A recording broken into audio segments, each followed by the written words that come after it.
ബിനു, ഈ നാട്ടിൽ മറ്റുള്ളവർക്കൊക്കെ പെണ്ണുണ്ട്, നമുക്ക് രണ്ടുപേർക്കും നെഹി. ബിനു, നീ നിന്റെ കാര്യം പറഞ്ഞാൽ മതി, നമുക്കൊക്കെ പെണ്ണുണ്ട് കേട്ടാ. അങ്ങട് വേണ്ട.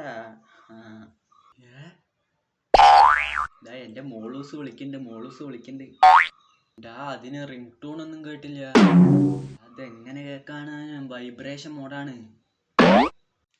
പറ മോളു. സുഖം തന്നെയല്ലേ? എന്താണ്? കൂട്ടുകാരൻ അടുത്തുണ്ട്.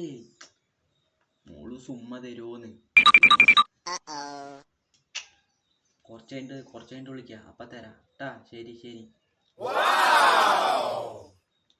എന്താ ചെയ്യാ ബിനു, നമ്മുടെയൊക്കെ ഒരു തൊന്തരവേ. എന്നാ ശരിയടാ ബിനു, ഞാൻ പോട്ടെ. ഒരു കയറ് കിട്ടുമോ നോക്കട്ടെ തൂങ്ങിച്ചാവാൻ. നിനക്ക് വരെ അങ്ങനെ എനിക്ക് പെണ്ണില്ല പറഞ്ഞിട്ട് അവൻ സന്തോഷിക്കണ്ട. എൻ്റെ അഭിനയം എങ്ങനെ ഉണ്ടായിരുന്നു? അവൻ്റെ അപ്പനെ വിട്ട കാശ് എൻ്റെ പോക്കല്ലുണ്ട്, ചെലവായി പോയി. അപ്പോൾ പ്ലീസ് സബ്സ്ക്രൈബ് ഓർ ലൈക്ക്.